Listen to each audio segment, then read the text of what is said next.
De esta que es una tarea pendiente de la reunión tripartita del Consejo Nacional de Salarios, en la que participan el Estado como el mayor empleador, digamos, los empleadores privados y representantes de los trabajadores. La idea es que entre los representantes de estos tres sectores se pongan de acuerdo para que se produzca una revisión al salario básico unificado que regirá desde el próximo año. Esto ocurre al final de cada año y se lo hace especialmente o de manera general, quiero decir, en tres reuniones se busca consensos. Estos no han llegado en las últimas reuniones del Consejo Nacional de Salarios, y cuando no existe consenso en el monto que se debe incrementar al salario básico unificado, es el ministro de Trabajo de turno quien tiene para sí la decisión de incrementar o poner monto o poner una cifra al incremento del salario básico unificado. No sabemos si esta vez va a haber un consenso o no, pero un poco esa es la mecánica. Vamos a hablar ahora mismo con Rodrigo Gómez de la Torre. Él es empresario agropecuario y analista, expresidente de la Cámara de Agricultura y también ex representante del sector empleador al Consejo Nacional de Salarios, de manera que en esta última condición tiene experiencia respecto de la mecánica de estas reuniones y de los principales parámetros que se deben tomar en cuenta para establecer una revisión al salario básico unificado. Rodrigo Gómez de la Torre, bienvenido a Ecuador Radio, le saluda Freddy Paredes, buenos días. Buenos días a todos los radioescuchas. Bueno, te comento algo. Días atrás se dieron las elecciones de la Cámara de Agricultura y nuevamente he sido elegido como Preside la presidente Cámara de la de misma. Agricultura, gracias, sí. Y, y comencemos por el tema. Realmente los titulares nos dictaminan que el salario, el empleo pleno, perdón, está en niveles prepandemia. Sí se ha incrementado el empleo pleno de acuerdo a los datos que nos reporta el ENEMDU, el INEC, ¿ya? Sin embargo, cuando revisamos los datos que nos entrega el mismo INEC con respecto a los datos del Instituto Ecuatoriano de Seguridad Social, vemos que más bien hay una estabilidad. Me refiero, el indicador de junio del 25, 3.394.000, en julio 3.402.000, más o menos por ahí, y agosto del 25, 3.396.000, ¿ya? Entonces sí, yo creo que habrá que ir depurando estas cifras en el tiempo y evidentemente esto va a denotar un poco de estabilidad. Finalmente ya se resolvió el tema de la consulta popular, que muchos anticipábamos que podía ser un efecto de incertidumbre de qué saldría de la próxima constitución. El pueblo ecuatoriano ha decidido que no debemos ir a una consulta popular con respecto a una nueva constituyente, con lo cual ya las reglas del juego estarían estables por lo menos para el periodo que completaría el señor presidente de la República. Uh-huh. Así. Ahora, solamente una precisión, Rodrigo, en el tema de plazas de empleo. ¿Por qué no hay esa correspondencia entre el número de trabajadores que consiguen un empleo pleno con el número de aportantes a la seguridad social? A ver, la medición de empleo pleno tiene que ver con algunos factores que no necesariamente los va a reflejar el Instituto Ecuatoriano de Seguridad Social. La misma situación se da con el desempleo, por ejemplo. Para ser calificado como desempleado, tienes que haber trabajado, me parece, si la memoria no me falla, menos de una hora en una semana. ¿Ya? Lo otro sería subempleo. Vemos que el desempleo está por menos del 4%, pero vemos que el subempleo sigue creciendo. Entonces, yo creo, ahí es cuando yo sí me baso más en las cifras de empleo pleno.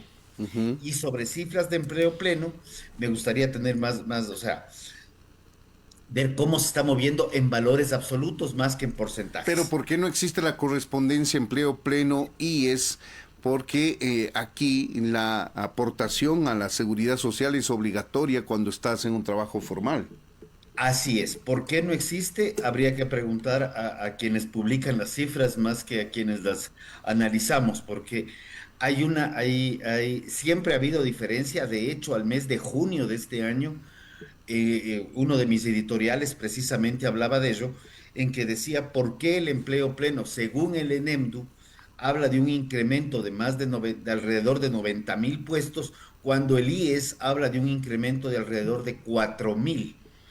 Entonces, sí prefiero más bien dejar eso simplemente como poner sobre la mesa las dos fuentes de De información acuerdo. que están ahí.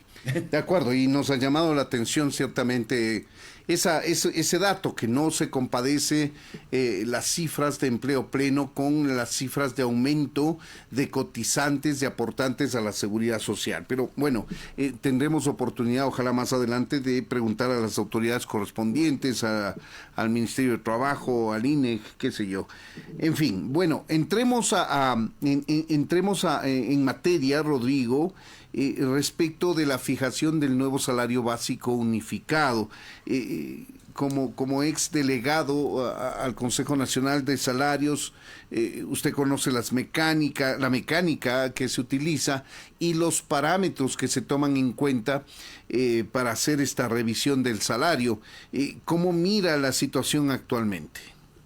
A ver, a lo largo de los años que estuve en el Consejo Nacional de Salarios, sí llegamos a un acuerdo en el 2016 para el salario del 2017. Ya, ahí fue un acuerdo y fue un año que subió el empleo pleno de manera interesante para el 2017. El otro año que llegamos a un consenso o que se mantuvo un consenso fue el año 2020 hacia el 2021, donde el incremento fue de cero, evidentemente con una pandemia de por medio que no había dónde darle vueltas al tema.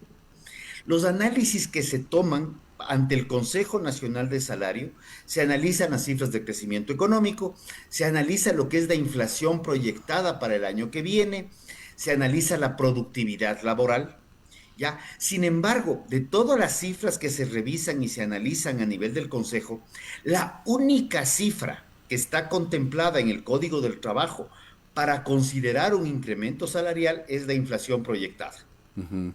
que determina que, de hecho, el código dice que de no haber acuerdo en el Consejo Nacional de Trabajo y Salarios, se utilizará la inflación proyectada para el año siguiente, ¿ya?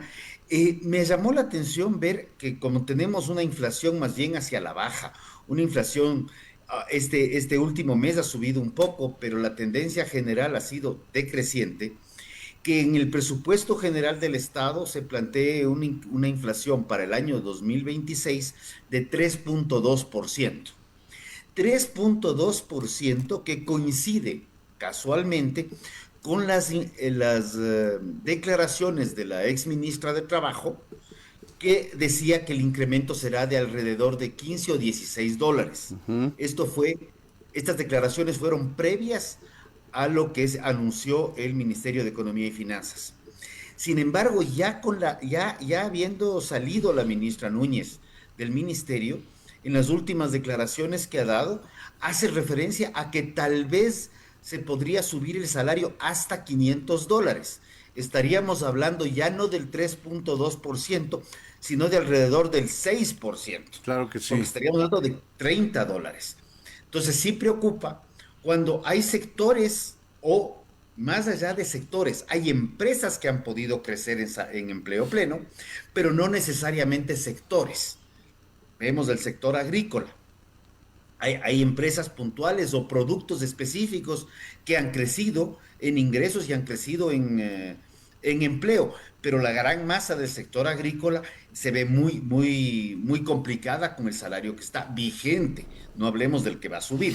Lo mismo pasa en sector comercial, en sector industrial, en turismo. Algo se va defendiendo, pero no necesariamente podríamos estar subiendo salarios cuando la rigidez laboral en el Ecuador se ha mantenido y ese ha sido el mayor freno a la contratación. Y en este punto vale la pena aclarar algo, ¿no?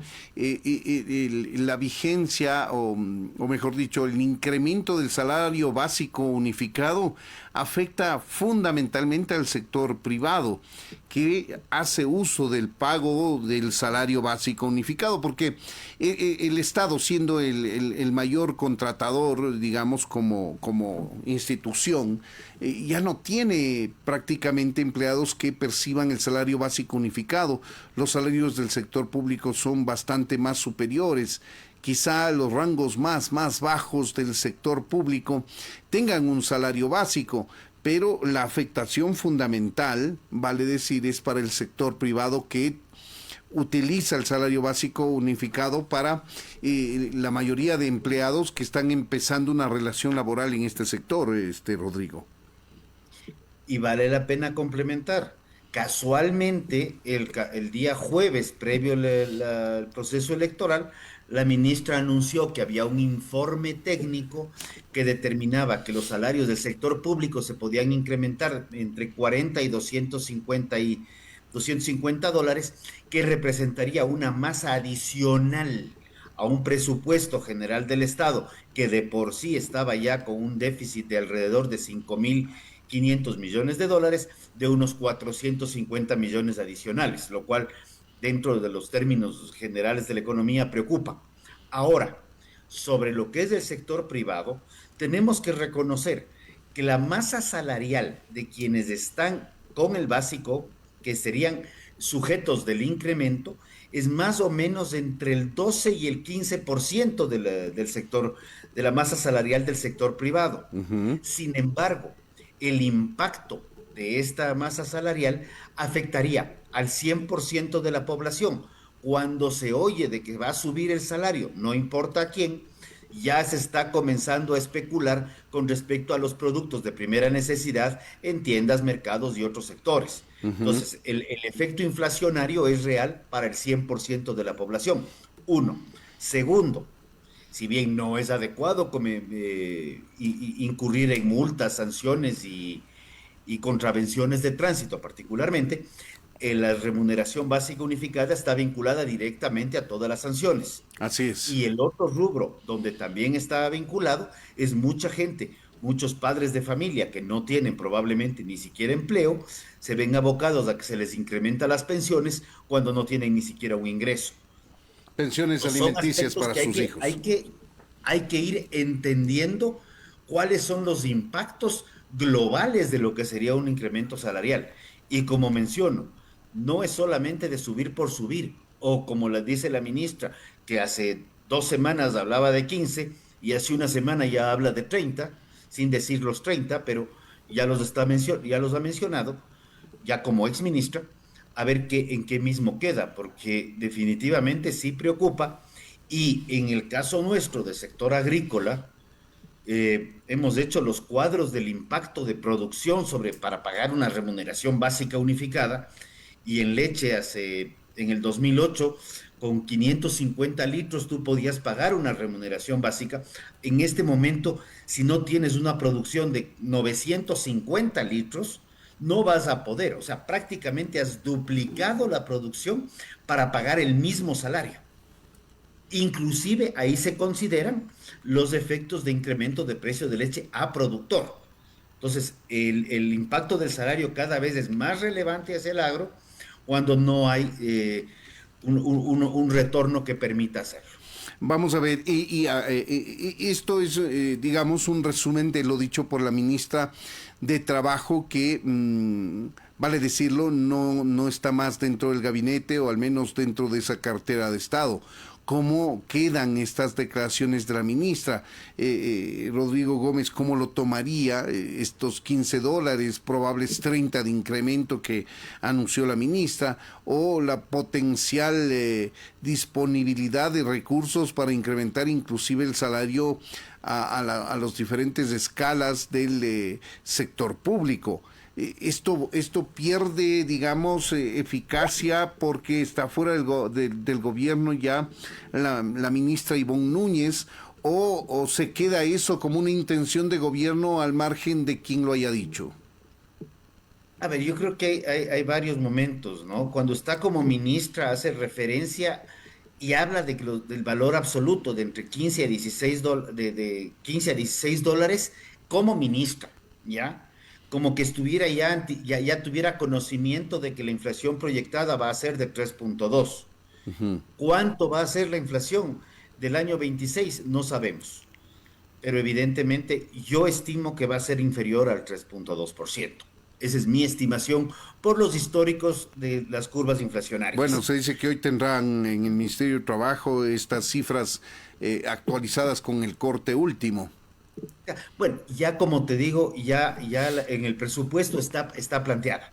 Segundo, las declaraciones, estando fuera del ministerio, pero siendo, no deja de ser una ex ministra de Trabajo, yo creo que son unas declaraciones un poco apresuradas porque ya creo que eso le correspondería al nuevo ministro para no generar falsas expectativas también.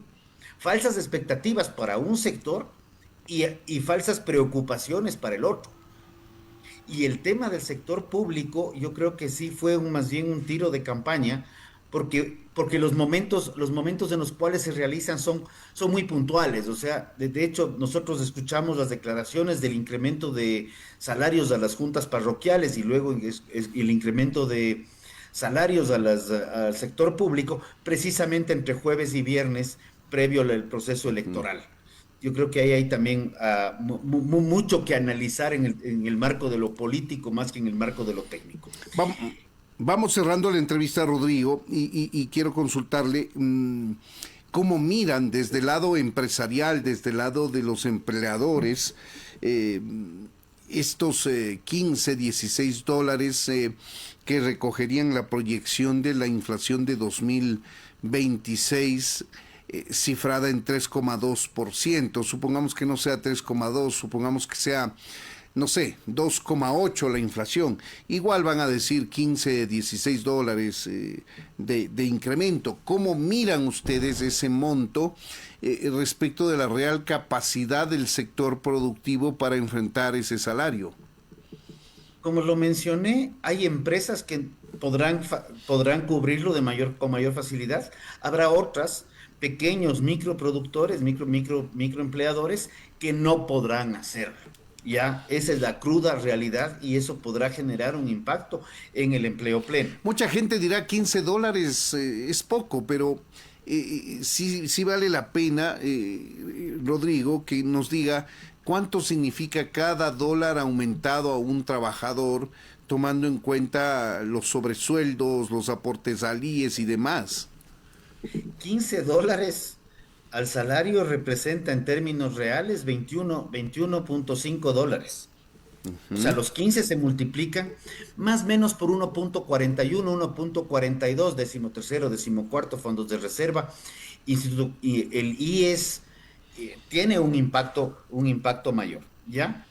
Pero más que eso seguimos discutiendo temas salariales y no estamos discutiendo términos de empleabilidad, Políticas de ¿ya? empleabilidad, claro que sí. Eso Ese sería lo es, yo creo que fundamental. uno de los términos fundamentales. Ya, y no estamos discutiendo el otro aspecto, productividad laboral, y tampoco estamos hablando de qué ha pasado con las famosas comisiones sectoriales, las 19 comisiones sectoriales, las cuales hoy sale el decreto que dice se eleva el salario en tanto. Ujú. Y a las comisiones simplemente les cae el tanto por ciento y ya no se evalúa qué es lo que está pasando para cada uno de los sectores. Si es agricultura, ganadería, qué pasa con la parte agrícola, qué pasa con los diferentes productos de la parte agrícola, qué pasa con lo que es la parte pecuaria, con los diferentes sectores dentro de la parte pecuaria, qué es lo que pasa con turismo, qué es lo que pasa con educación, industria, comercio, etcétera. Esas comisiones sectoriales que me parece que a raíz de la pandemia se olvidaron que existían, Ujú. ya no se están considerando porque ahí sí se considera individualmente los subsectores de manera O específica. sea, lo que Y plantea digo, Rodrigo es que pasan a tener un incremento inercial de cada comisión sectorial en base al salario básico unificado y no un análisis pormenorizado de cada una de estas. exactamente, hablamos por decirte, y voy a topar un ejemplo, no es que me encanta, pero hablamos, te he dado datos de leche, de cómo ha crecido el costo en relación al litro de leche. En el caso del cacao, El cacao, por un efecto de precio internacional, ha crecido muchísimo más el precio del cacao que lo que ha sido el costo laboral. Ujú. Entonces, ¿cómo evaluamos a cada uno por separado? Para eso son las comisiones sectoriales, de las cuales los ministerios del trabajo, no hablo de este gobierno, no hablo del pasado o del antepasado, se han olvidado de su existencia. Y creo que esos son aspectos que debemos ponerlos sobre el tapete y ponerlos sobre debate, tanto en materia salarial y luego lo que hablábamos previamente, cuáles son las políticas de empleabilidad hacia el futuro, porque no podemos seguir solamente hablando de salarios sin hablar de productividad y de empleabilidad. Seguro que sí, ahí tienen. Este es el punto de vista de Rodrigo Gómez de la Torre, empresario agropecuario, analista y ahora que ha retomado la presidencia de la Cámara de Agricultura del país. Muchas gracias por ayudarnos a entender esta mecánica de fijación del salario básico unificado que podría estar rondando, si es que no hay un acuerdo, alrededor de los $15. No obstante, el anuncio de la ministra que ya no es tal, de que podría llegar a ser inclusive de hasta $30. En todo caso, se buscará en una nueva reunión el consenso que establece la ley, y en caso contrario, pues el ministro actual tendrá que tomar la decisión. Tenemos la pista dejada por la ministra Ivonne Núñez de que sería en función de la inflación proyectada para 2026, que está en el orden del 3,2%. Muchas gracias, Rodrigo Gómez de la Torre, por habernos atendido. Buenos días. A ustedes, muchísimas gracias y un fuerte abrazo. También para usted, 7 de la mañana con 32 minutos. Esto es Ecuador Radio, primera emisión a través de Radio Quito y Radio Platinum. Mira y escucha nuestra programación en vivo. Estamos en todas las plataformas. En Facebook Live, en www.ecuadorradio.es, en Instagram y en X. Visita nuestra red social Facebook como Radio Platinum, en X, @Radio Platinum S, Instagram como Radio Platinum. Y en todos los noticieros nos puedes ver y escuchar en el Facebook Live de Radio Quito.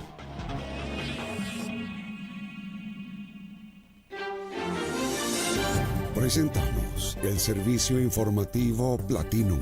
Cada 30 minutos, las